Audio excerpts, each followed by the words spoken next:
exactly what I'm about to say, but you know, there are certain people who have a certain chemistry that allow you to create.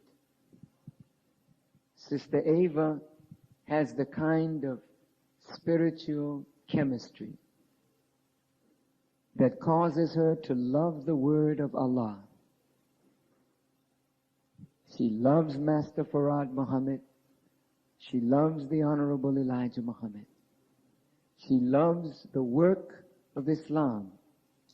And because of that love, there's a chemistry that allows me absolutely to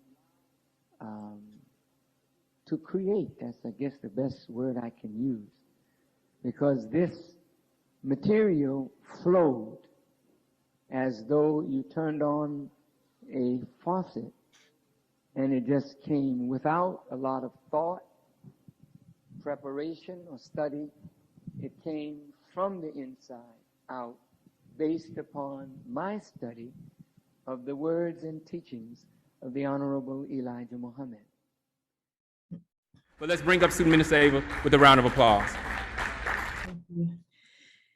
Thank you so much, Brother Troy. In the most holy name of Allah, the beneficent, the merciful, I bear witness there is no God but Allah, who came to us in the person of Master Farad Muhammad, to whom all praise is forever due. We thank him for raising from among us the descendants of Black people enslaved in America, the most honorable Elijah Muhammad, the exalted Christ, the one who sits as Mahdi at his side. And we thank them both for giving us mercy manifested in our midst. In their messenger, Messiah, the Honorable Minister Louis Farrakhan, I greet all of you in the words of peace. Assalamu alaikum. Brothers and sisters, I first want to express my humility at the characterization of my role in the preparation of this revelatory course by my teacher and guide, the Honorable Minister Louis Farrakhan. I don't call myself a student of the Honorable Elijah Muhammad. I would not know of the Honorable Elijah Muhammad except as a footnote in some Black history book, were it not for the Honorable Minister Louis Farrakhan. It was he who revealed to us, or Allah revealed to us through him, that the Honorable Elijah Muhammad is physically alive, physically, that there is in fact a wheel known as the mother plane that sits above us, ready to go into action to protect us and to implement and enforce judgment on the enemy of Allah, God. That God did come to us in a man, in the person of Master Farad Muhammad. So I am feeling so overwhelmed with humility and gratitude. And I want to give a special expression of gratitude to our wonderful, hardworking, and capable student ministers who serve as your study group coordinators each and every Friday, both here at headquarters and around the country. This is not easy to be able to field questions, to conduct discussions on this never before revealed knowledge. The process of bringing the God tribe of Shabazz back to ourselves and the restoration of ownership of our planet, to have a major role in that process is not easy.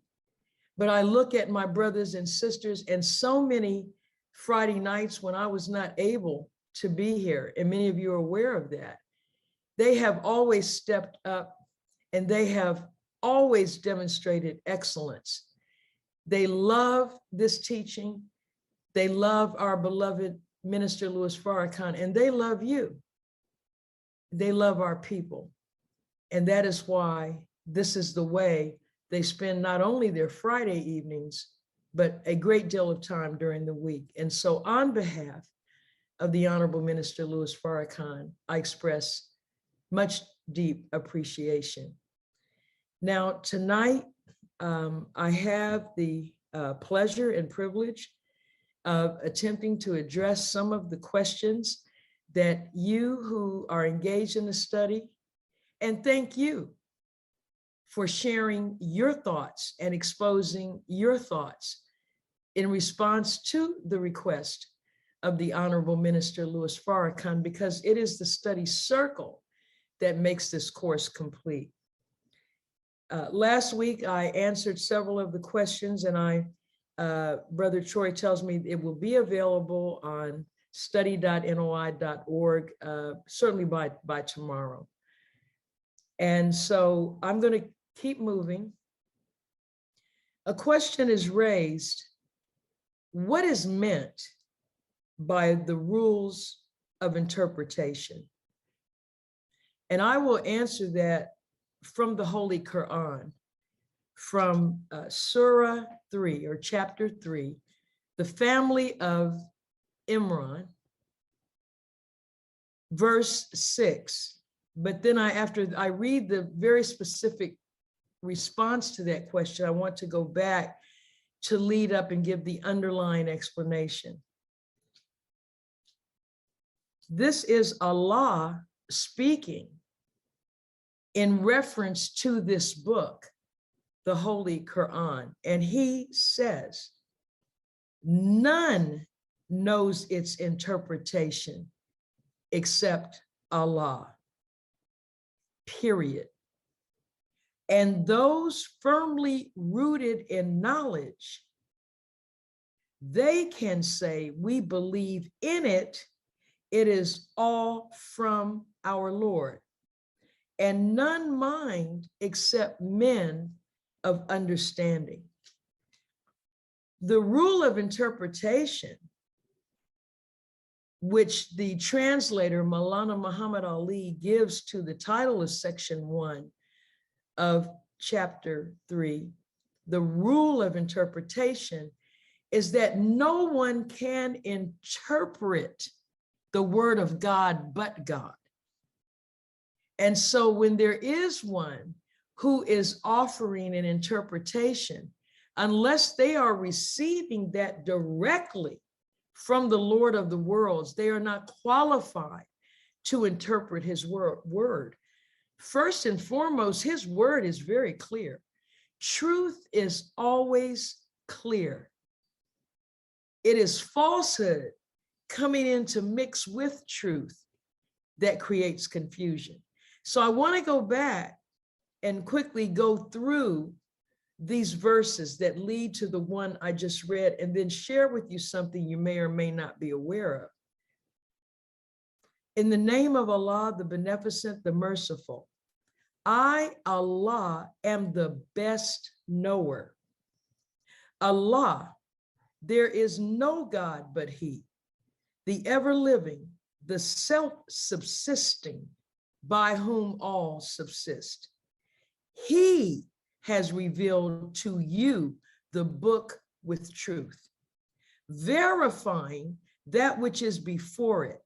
And He revealed the Torah and the gospel aforetime, a guidance for the people. And He sent the discrimination. Those who disbelieve in the messages of Allah, for them is a severe chastisement. And Allah is mighty, the Lord of retribution. Surely nothing in the earth or in the heaven is hidden from Allah. He it is who shapes you in the wombs as He pleases. There is no God but he, the mighty, the wise. He it is who has revealed the book to thee. Some of its verses are decisive and others are allegorical.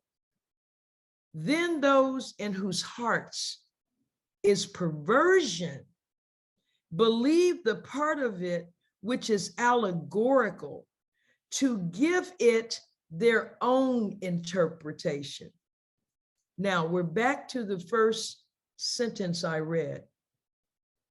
And if you're looking in your Quran, or if you look at it this evening, the way the Maulana Muhammad Ali translation in English reads, it says, and none knows this interpretation save Allah and those firmly rooted in knowledge.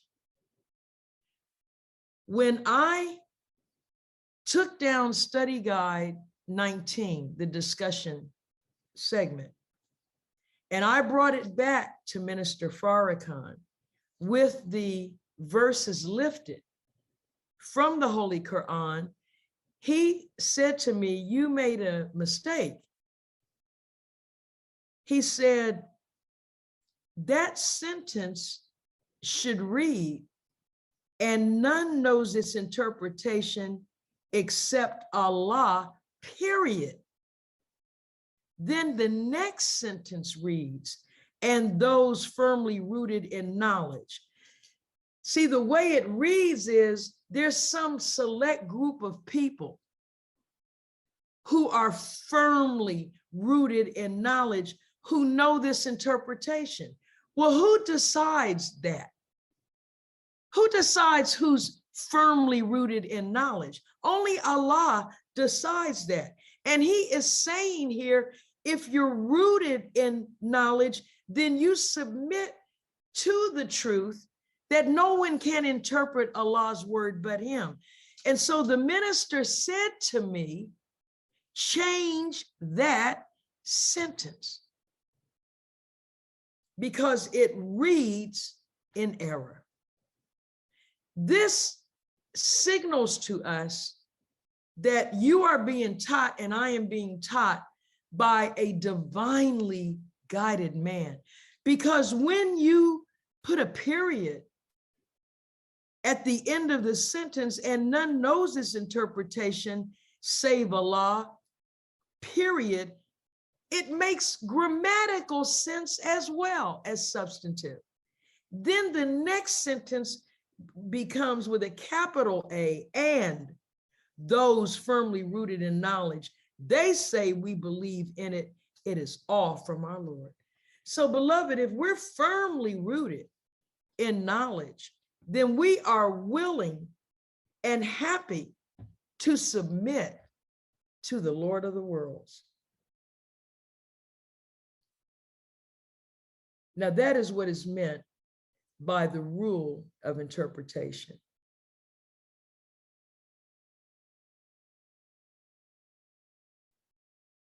I would like to know, this is another question. I would like to know why Master Fard Muhammad chose to remove the Honorable Elijah Muhammad under those circumstances when he could have exalted him to himself in so many ways. Well, again, Allah is the best knower. Master Fard Muhammad has the power wherein he could have just moved over America in the mother plane and reduced all of this to ashes. Remember, the scientists had given up on us and said that we could not be saved. We don't believe in a spook religion. There is a process by which things occur. Allah said, they plan and I plan. And I, Allah, am the best of planners. He says in the Quran, they thought they had killed Jesus. They thought they had killed the Messiah, but they had not. One pattern you will see in our studies, and as you heard Minister Farrakhan say in the Swan Song, Satan must be exposed. It's not sufficient to just defeat Satan. Allah can do that any moment that he pleases. But what he has determined to do before the final destruction of Satan is to expose him so that you and I and the people of the earth know him. This that has just happened over the last 6,000 years must never happen again. But not only the last 6,000 year cycle, wherein Yaqub, who we talked about last week, who was in fact the supreme being of this cycle of time and could not be set down until Master Farid Muhammad came with the supreme wisdom. But even before this cycle, going all the way back to deportation of Moon and the rebellion of that God scientist, none of this can ever happen again. And so the manner in which the God, I can't get into his mind, and he speaks to us through Minister Farrakhan. But I will say this, and we have seen this over and over again in the last nearly 45 years of the Honorable Minister Louis Farrakhan's ministry. The way the Million Man March, for example, came about. Nothing like that has ever happened in the history of the United States. How does the descendant of slaves, the Honorable Elijah Muhammad, sit in front of a television in 1963 watching the March on Washington with the keynote speaker, the Reverend Dr. Martin Luther King, and say, one day I will call 1 million men?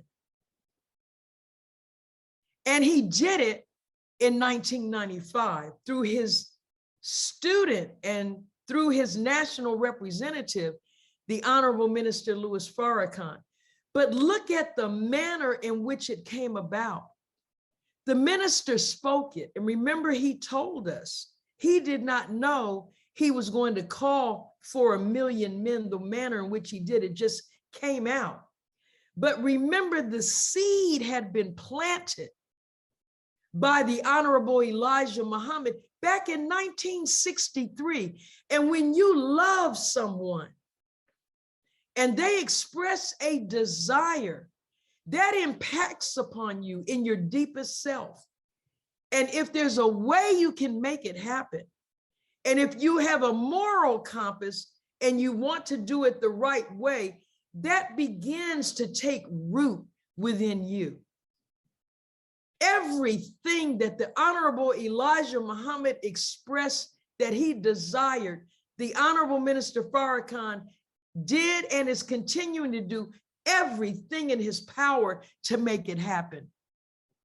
And so, yes, Master Farid Muhammad could have exalted his student to himself in a multitude of ways, but he did it in a way to bring about a purge within the tribe of Shabazz in the struggle that it has taken to bring the nation of Islam back.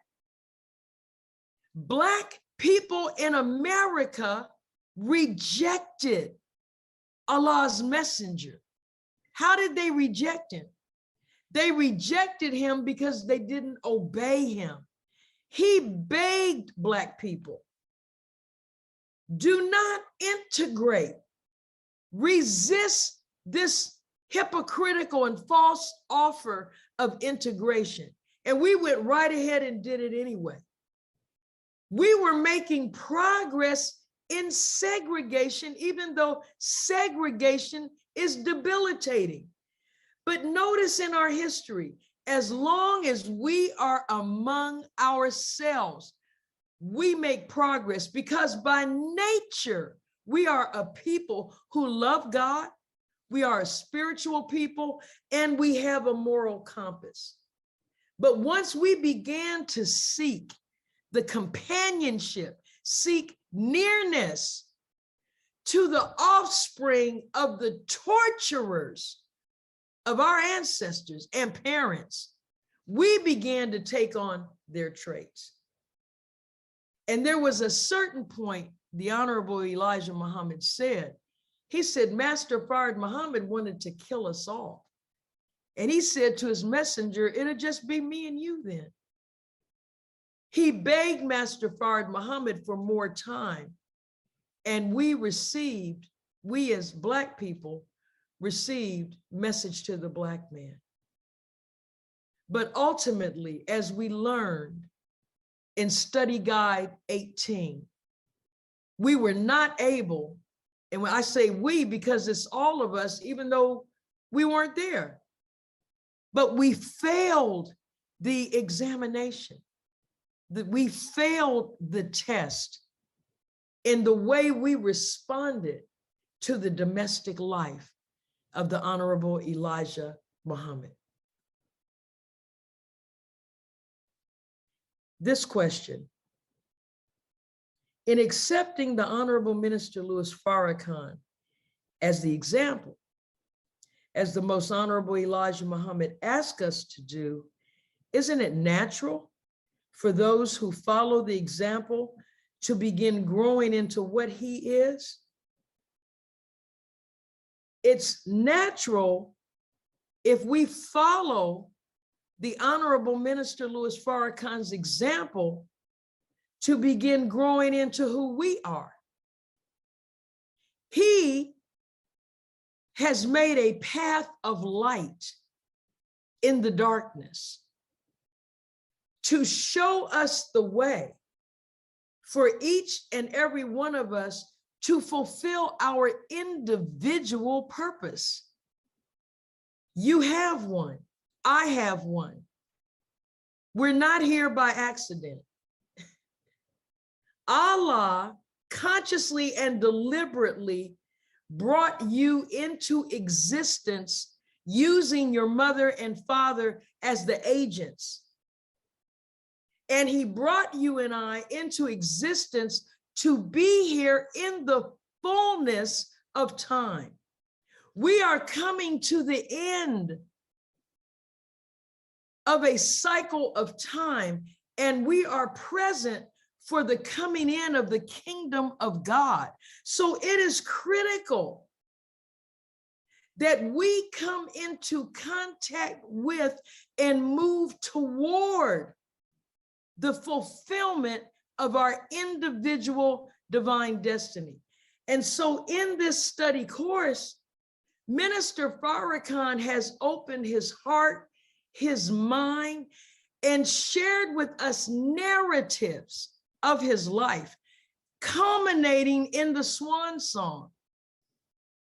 If you go through the swan song, you will see one test after another being administered, and you will see the life of a man who has been chosen by Allah God as a light-giving sun in the darkness that is North America, which has cast a shadow over the entire planet Earth. You know, there have been reports in the news lately, beloved, of animals and nature pushing back on the Caucasians' power on this earth. The way he has torn up and destroyed or tried to destroy this planet. His time was up, beloved, in 1914, over 100 years ago. So you ask, why is he still here?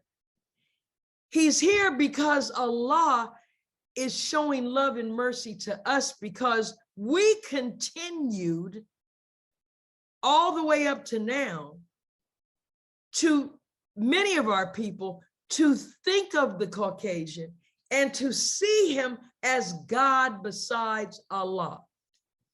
Now, over 90 years after God himself came with the truth, and now it has been articulated in the most beautiful, simple language, and we have been shown it in the actions and the success and the protection over both the Honorable Elijah Muhammad and Minister Louis Farrakhan. Yet many of our people, when the white man says jump, they jump. There's no path into the hereafter bringing Satan with you, whether it is in the flesh form or in the satanic mind, the Satan of self. He is barred.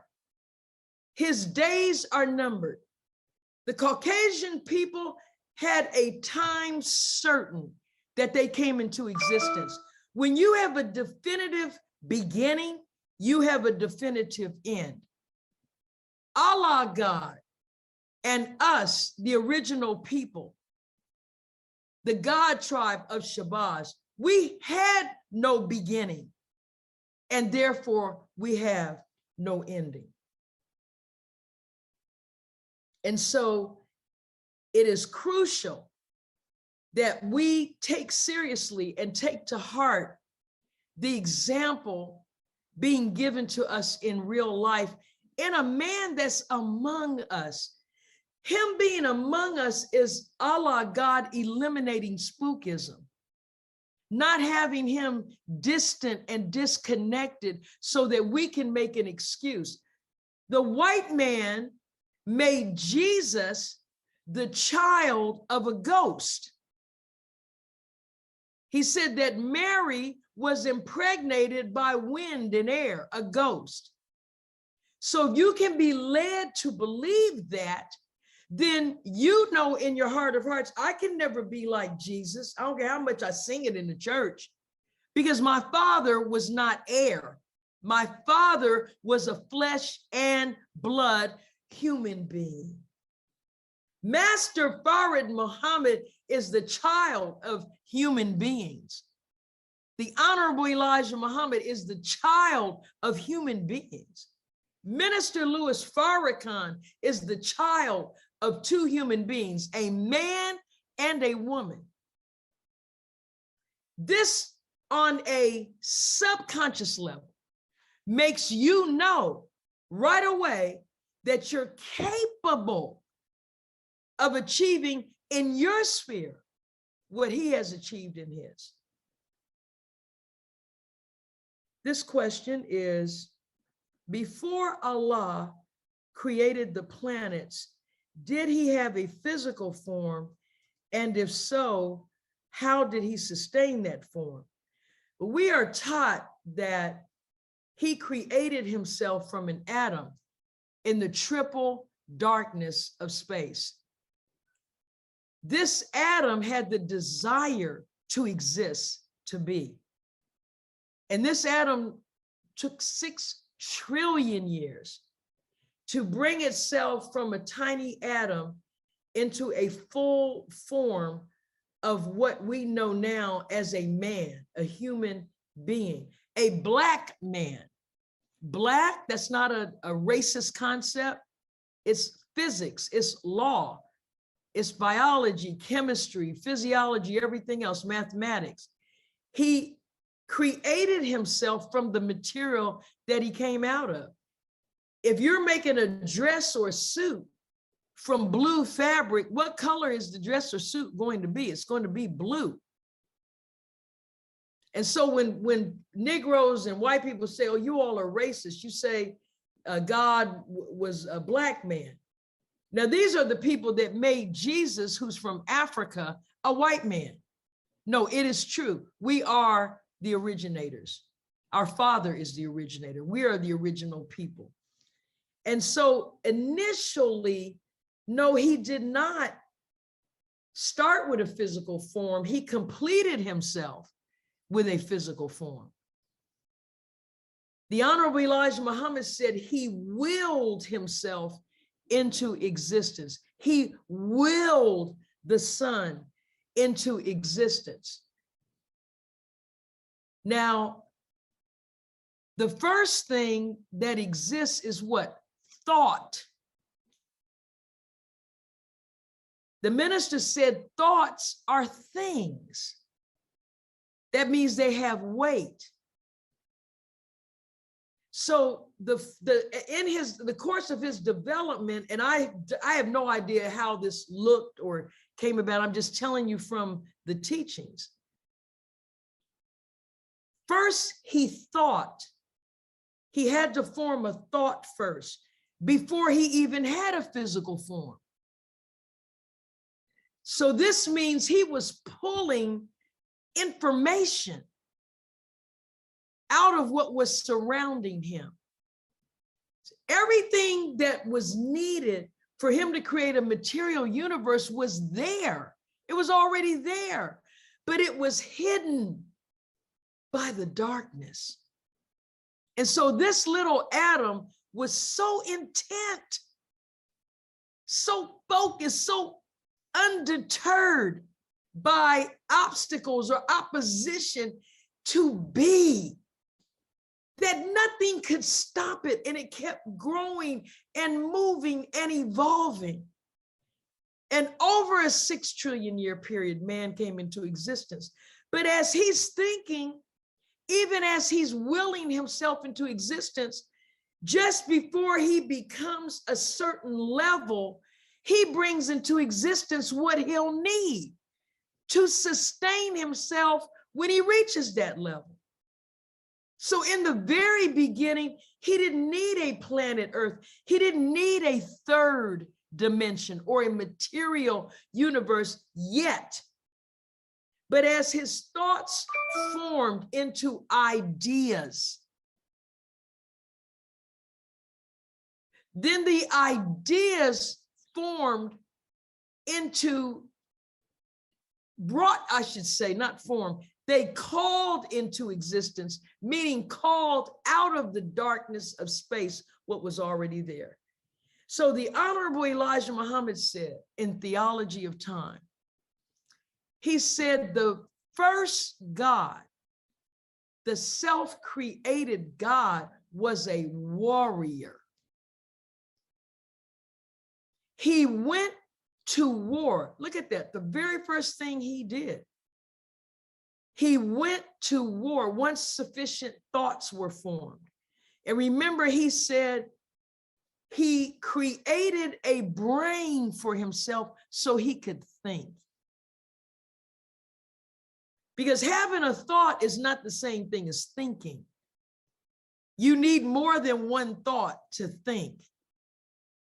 So you have to collect your thoughts, and they have to occupy a certain amount of space, because the collective load of your thoughts need one another in order for a full-fledged idea.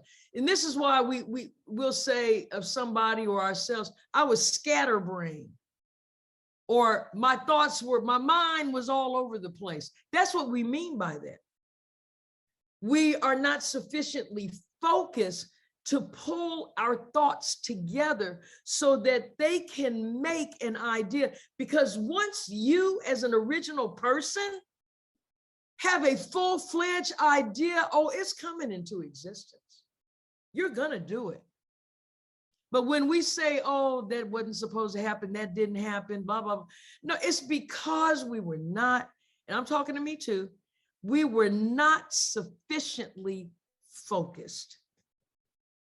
But ultimately, the Honorable Elijah Muhammad said, he willed the sun into existence. You know what the sun's first assignment was, or what it was used first for? A weapon. A weapon to make the darkness bow down and let the light go. Look in the book of Genesis in your Bible. It said, God said, let there be light. Well, who is he talking to? Who's he telling to let means allow. Who is God telling to let there be light? Not Commonwealth Edison. He's talking to the darkness. He said, let there be light. Like, stand back, disperse, so I can see what you're hiding.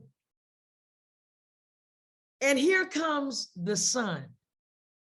Well, once he brought that sun into existence, it was on and popping, because the sun gives light, life, and heat, and enables the growth of vegetation, enables human life, enables the planets to rotate around their own axis and to move about it in their orbit. But there was a creation that preceded the sun, as we learned in this study guide. What is Allah's first creation before he created the sun? This warrior God, this powerful, awesome Black man. What is the first thing he did upon completion of his self-creation? What did he want first?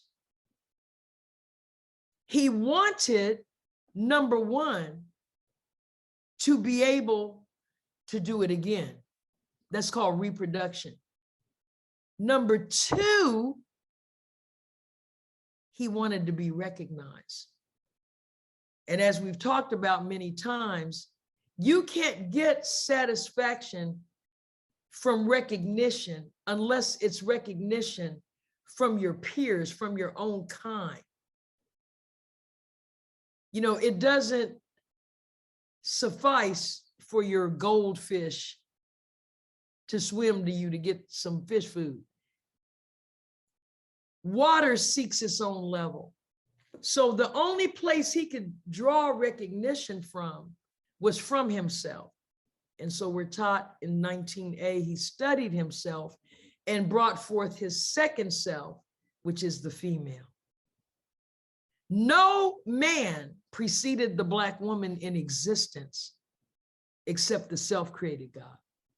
She's the second self of God, right? So let me move on, because I'm getting a little lengthy on that. Please take your time. Praise be to Allah.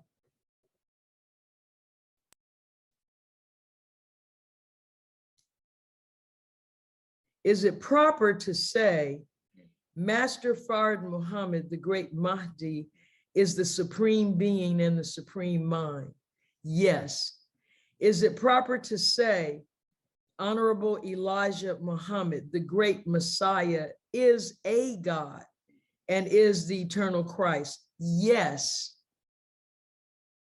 Is it proper to say Minister Farrakhan is the little Jesus and the little Messiah, or a Messiah? Yes, he said that of himself in the Swan Song. May you help define the meaning of a universal change. It is my humble understanding that a universal change is something that changes the course of humanity. Based on the messenger's teachings, we are aware of 3 universal changes: deportation of Moon by Shabazz, making of the white race by Yaqub, and the coming of Allah in the person of Master Fard Muhammad. After the coming of Master Fard Muhammad, there will be no more universal change, because he will establish an eternal government of peace. Master Fard Muhammad is the fulfillment of the fullness of time, eradicating the brown germ of disobedience to the will of the self-created God. I have heard some people say Master Fard Muhammad came to break up the circle of the 24 scientists. May you please explain this? Now, I want to go to Minister Farrakhan to give the in-depth explanation of breaking up the circle of the 24 scientists, because I know a little something, but it would be arrogant on my part to take that little pinhead of my understanding and then convey it to you as though it is the knowledge. Now, whoever wrote this, you are absolutely correct. Universal is all. This universal change is the last one that'll be necessary. The Honorable Elijah Muhammad said, never again will we have such a people as the Caucasian on this planet to trouble us. Never again will we experience the type of rebellion that the God scientist Shabazz engaged in when he blew up this planet. Now, you didn't mention another significant event that also brought about a universal change, because without that, this process of atonement that the God tribe Shabazz has undergone since our massive rebellion 66 trillion years ago, there's been an atonement process for us as a people. And it could not have been completed unless we really bowed down on our knees and begged God for forgiveness and committed ourselves to submit to him. In order for that to happen, the enslavement of our people here in what the scientists call the hells of North America, that had to happen, not just to be humbled, but to be humiliated, to be tortured, to be subjected to the worst treatment ever visited upon a people in the annals of history, to strip us of ego, arrogance, any remnants of the type of mindset that would make us do what was done 66 trillion years ago. Well, there was another Shabazz who came along 50,000 years ago, one of the scientists, and he pleaded with the scientists to be able to make a people that, in his words, could withstand anything. And the circle of scientists told him, well, you can make your man, but you can't do it here in the holy city of Mecca. Here, you can't do it. Take your family and your followers and go into the jungles of East Asia. East Asia. It was, parenthetically, I'll share it. It was a white man who named that continent of ours Africa. And that's why I often use the phrase Black Africans when I'm talking about our people there. And you know that our beloved brother, Dr. Ridgely Muhammad, just finished a very profound series on how the Black African people, the continent, rejected the mRNA so-called vaccine for COVID. Remember, it was Minister Farrakhan who stood up singularly. No one else was doing that, and stood up and condemned that vaccine before it ever came out. That's God warning us that it's death. But anyway, Shabazz took his family and a group of people who were with him down into the jungles of East Asia.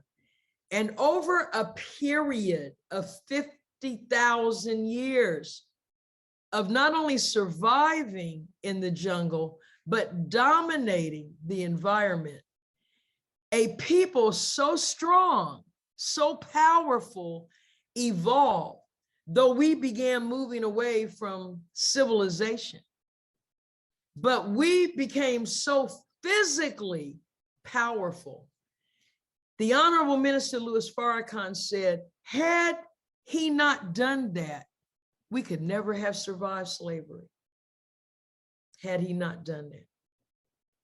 So you have to keep him in this line of gods who engaged in something that moved us toward where we are today.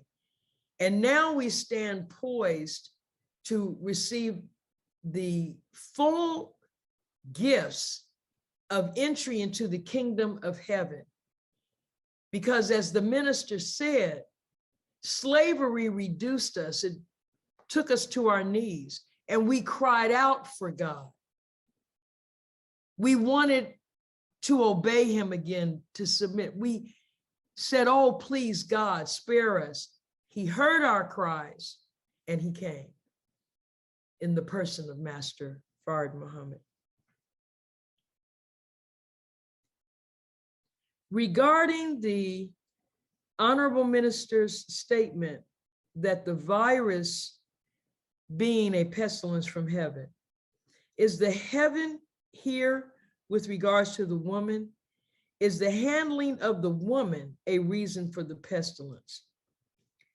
Well, the minister, in explaining, and I'm trying to remember the meeting, but he explained towards the end of last year that when he said heaven, he's speaking of the wheel. Okay? He's speaking of the wheel. And I will say no more than that because that's for him to give further explanation. I don't have that knowledge, but he did say he was talking about the wheel. How do I pray to Master Fard Muhammad, who is Allah God in person? What is the proper way to pray to Master Fard Muhammad when performing my 5 daily prayers? How to pray to Master Fard Muhammad, including the most honorable Elijah Muhammad and the honorable Minister Farrakhan, when I just want to pray and talk to them, taking all spookism out of prayer. I came out of a church environment. I want to pray with the understanding and the reality of who God is in my prayer. My thoughts and mind during prayer, not reciting, but praying with the utmost sincere heart to Allah God. I pray my question is making sense. I'm newly registered and learning. I truly believe that Master Fard Muhammad is Allah God. And when I'm on my prayer rug or just sitting and praying, I get emotional. Sometimes from the words I recite in prayer, they become alive to me. Not every time, but there are many times I just can't explain it. Well, let's go back to what a prayer is. When you approach God, because that's what prayer is, you're approaching the God. And Minister Farrakhan said to me in giving me some notes for something recently, he said, when you come to God, you want something. Okay? What has to dominate your desires and be foremost is that you want him. You want to know him. You're looking for him for the sake of himself. He said the Honorable Elijah Muhammad wasn't, even though he was steeped in poverty, he wasn't looking for someone to get him out of poverty. He was looking for God. And that's why he told him, you're the one the world has been waiting on. this is to me a beautiful question, and really is above my level.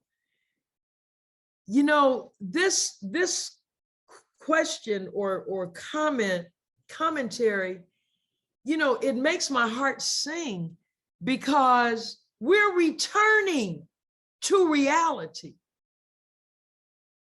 Before deportation of Moon, God walked around among us. He lived among us. He talked to us. And spookism and mysticism, it stripped us of the ability to see divinity in the human being, to accept human nature and human activities, eating food, excusing oneself to eliminate. We have a body that has a function. We inhale and exhale. We eliminate. We run, we walk, we talk, we sleep. God does all of these things.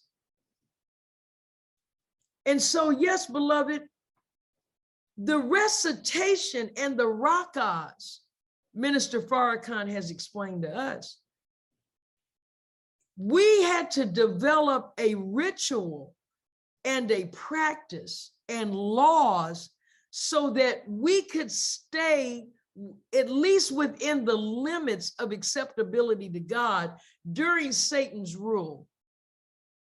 We will not have those kinds of requirements of the rakahs and going on the rug, because God will be on our mind all the time. That's what the hereafter is. And so you, as you say, you know, you want to be able to just talk to God. You can do that. That's what we used to do before one of us went crazy. But guess what? That brother, he ain't drilled no hole into the middle of this planet alone. This isn't Wile E. Coyote ordering something from Acme Dynamite. Minister Farrakhan said it took years to accomplish that. And so there were people with him who agreed with him, who followed him, who helped him to do this. And we were blessed to be on that part of the planet that did not blow into space, and we survived it. But we were knocked out from it. And the minister said when we woke up, we were looking at a totally different planet. And we had to go around. We didn't even, we're not discoverers like the white man. We ain't got to discover nothing when you created it. But after that act of rebellion, we had to relearn our own planet. Everything changed. The weather, which had been, we didn't have polar ice caps prior to the deportation of Moon. This is the kind of thing that rebellion brought about. But yes, beloved, you're not limited to the 5 daily required prayers. Allah is always there. He's always there. He said in this book, Holy Quran, he said, pray to me. I will answer. I will answer. Some of us, we don't always answer our phone.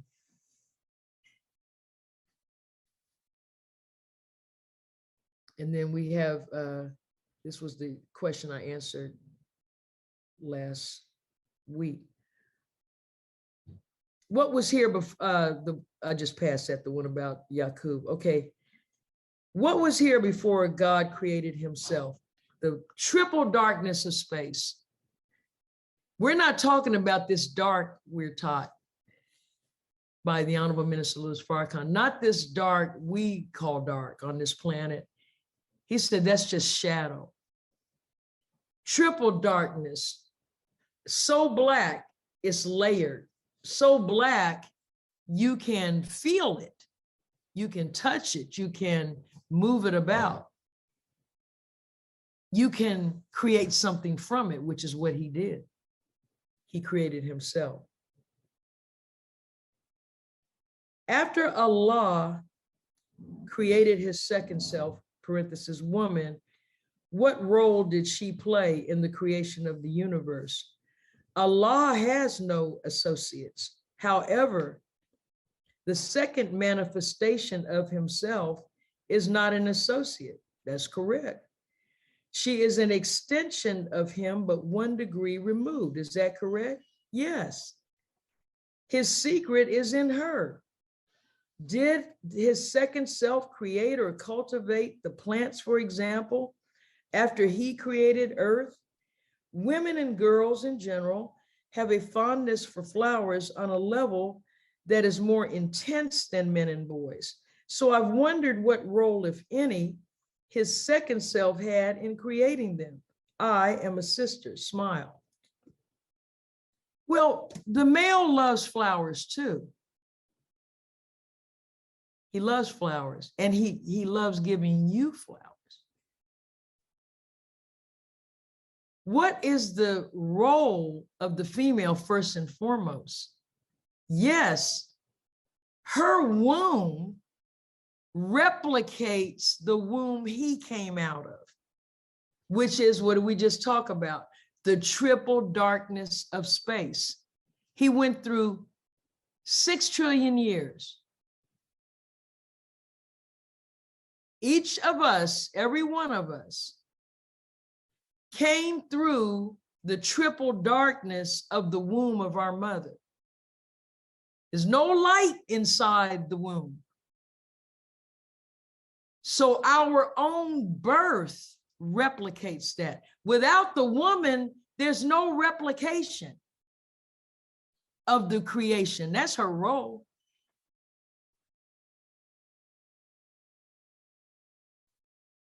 No human being ever born got here except through the womb of a female. Only the first God, the self-created God, came out of the womb of the universe itself.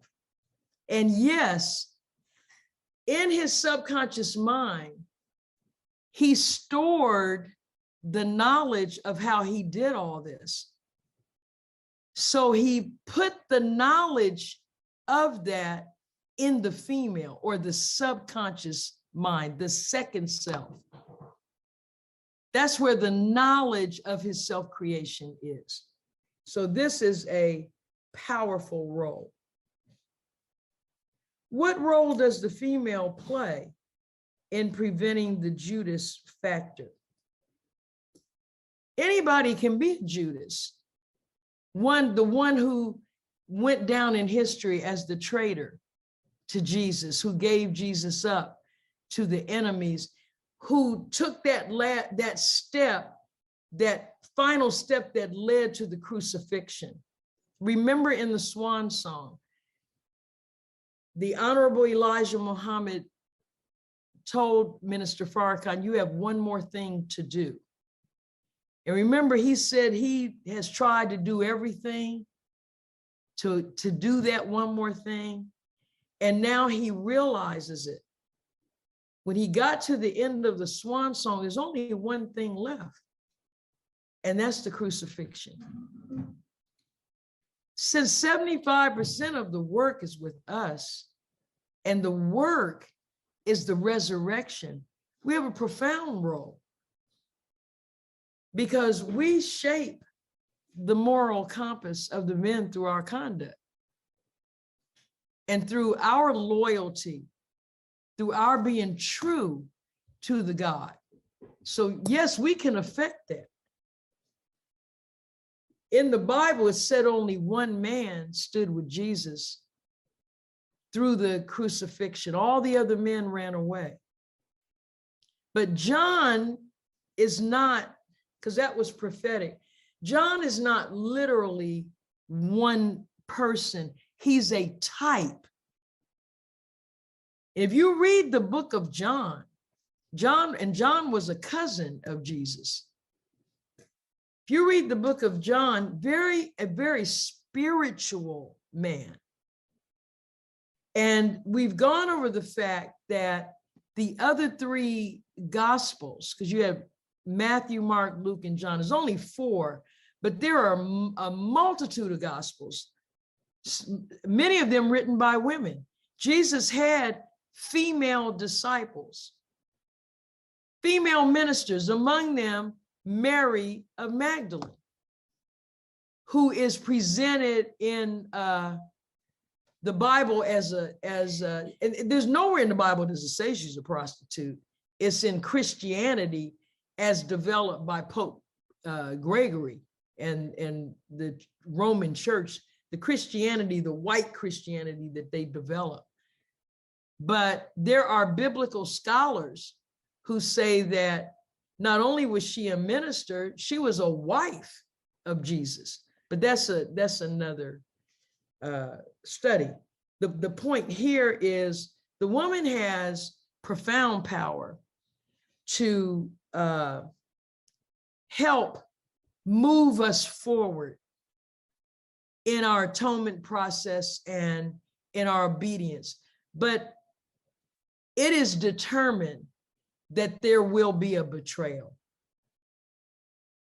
He has taught us that. There will be a betrayal. The only question is, who will it be?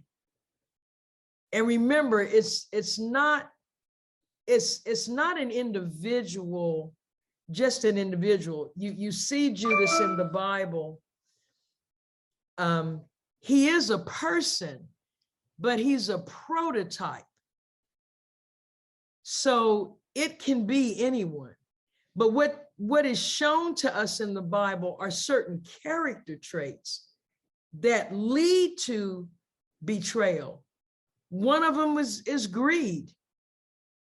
This is in the book of John, because John in his gospel, he names names. The other gospels didn't say who the person was, but he said, yeah, it was John who was greedy and who was angry when Mary poured this incredibly expensive oil on the head and the feet of Jesus.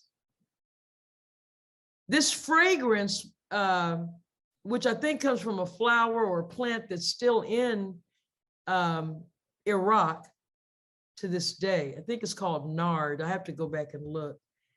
But the fragrance was so powerful because this was at that dinner that was at the home of Lazarus and his sisters, Martha and Mary, to show gratitude and celebrate him being raised from the dead by Jesus.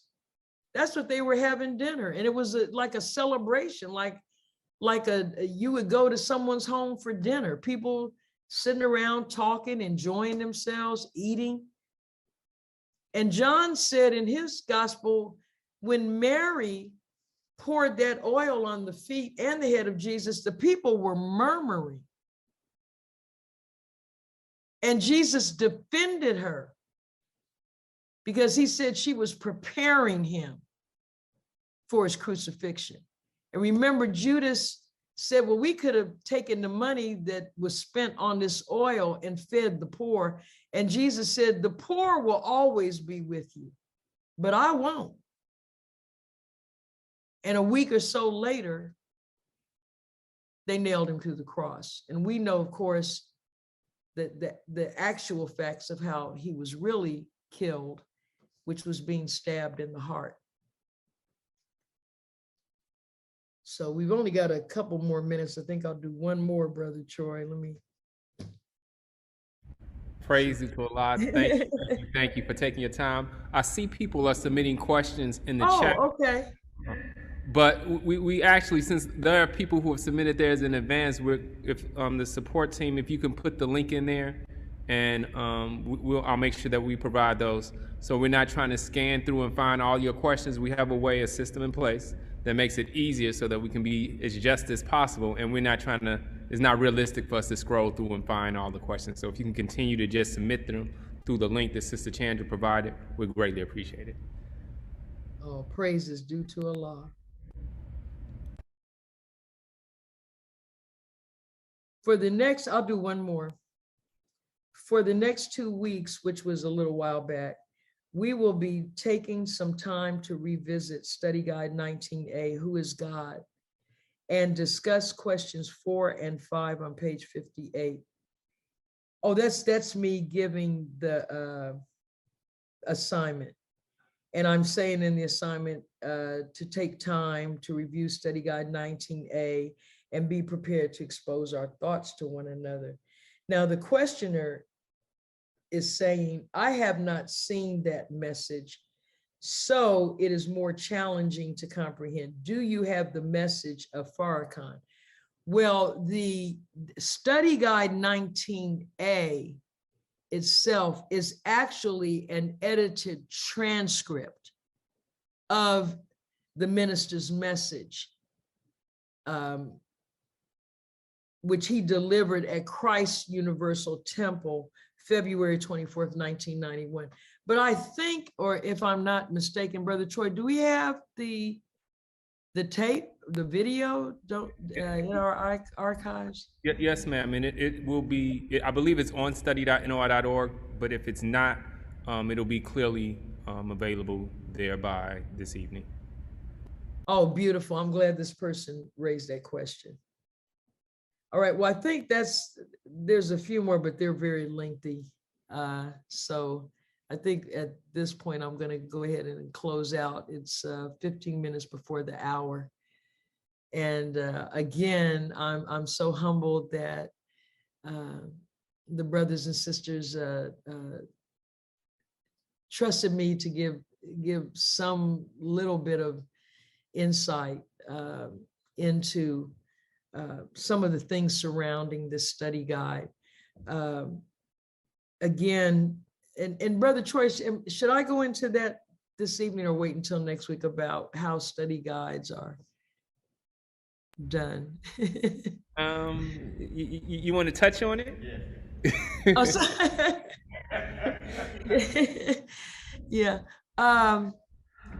You know, every message that, when we look at the countless messages that the Honorable Minister Louis Farrakhan has delivered, on top of the table talks and the books and broadcasts on radio and TV and interviews, and the list goes on and on.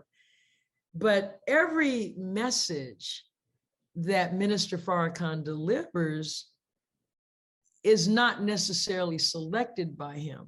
Well, we know that because to date, there are 21 study guides, and that's beginning in 1986 through today.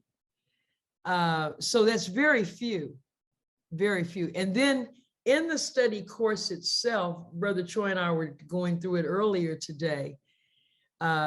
Many of the study guides he actually dictated to me directly.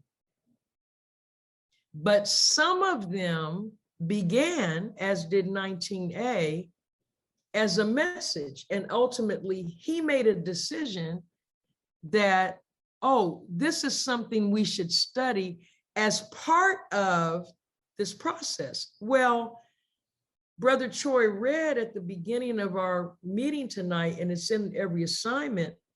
This course is unique because this is the resurrection process. This is more than intellectual enlightenment and even inspiration. This is something that, if followed, brings us from a dead state into life. And once we are alive, now we're prepared to become a God, which is what we were born to be. Well, the key is this, and in fact, the minister said to me recently, well, first he said, did we do a study guide from the Criterion? And I said, no, sir. And he got quiet, and I know, he's thinking over something. And when he's quiet, I always recommend you get quiet too. Don't talk while he's thinking. And then he said, well, no, the Criterion would not be a study guide. It's a standard. Okay. When he delivered the Criterion, Allah was actually presenting him to the world. And what was coming from him to us was a standard for behavior, a standard for the way you think, a standard for developing divine insight. And then we were being given very specific directives in the Criterion. So even though there's always a measure of self-examination that would come out of the message has to really almost force you to look at yourself, force you to evolve and move toward what you have the capacity to be. And so that's why the question, who is God? You can't answer that question without self-reflection, without self-examination, self-analysis, and self-correction. Because are any of us self-created? No. Are our parents self-created? No. There's another power that we emanate from. And so if we're going to contemplate who that power is, we can't ask who he is and in the course of it not think over who we are. And so, for example,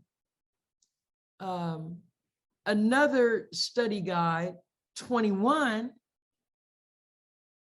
a new educational paradigm, now comes under the cover of a very profound component of universal change.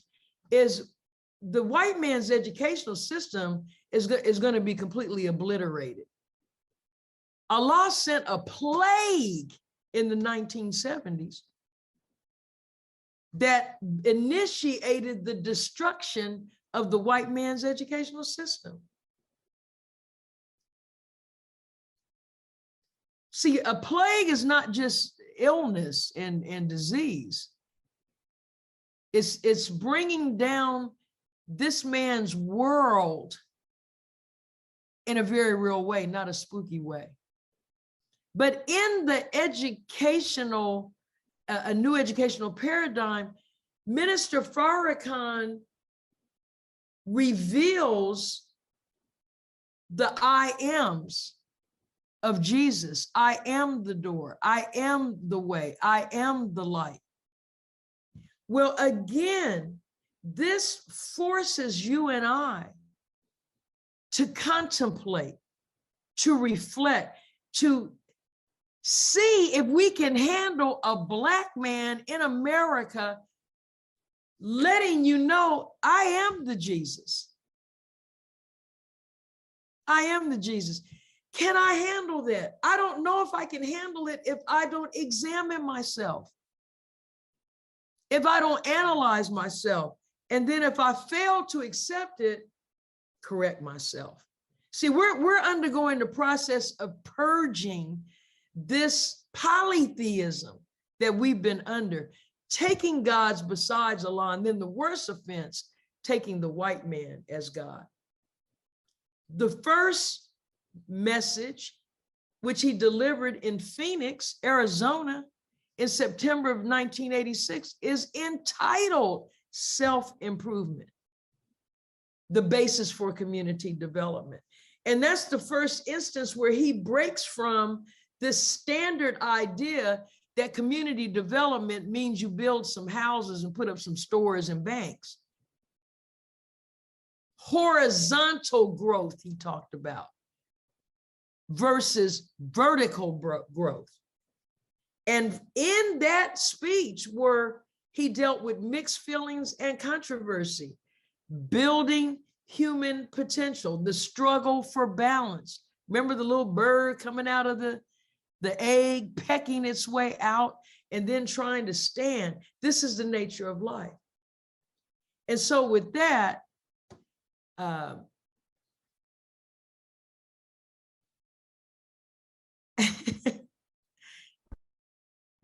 coming very soon to a study group near you will be Study Guide 22. All praise are due to Allah. Allahu Akbar. Allahu Akbar. Allahu Akbar. You have all night if you just want to stay. You have all... 2022, this is the year of Study Guide 22, the swan song. So Allahu Akbar. we're All really, praise are due to Allah. Announced on the 22nd of July. yes, sir. A gift from a gift, because he's a gift himself. But he's a gift who gives gifts. And this is his yet another gift. And for this to be made into a study is just the highest form of gift giving. And this should get it done. Because aren't you ready to leave from under Satan? Aren't you ready to live on a planet without him? I am. Like my grandchildren say, me. So thank you all. I love you all so much. And I'm so humbled.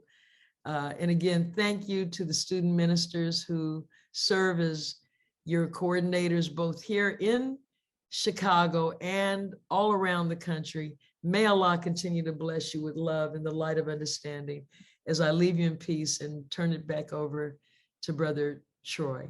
Assalamu alaikum. Allah. So much. Allah.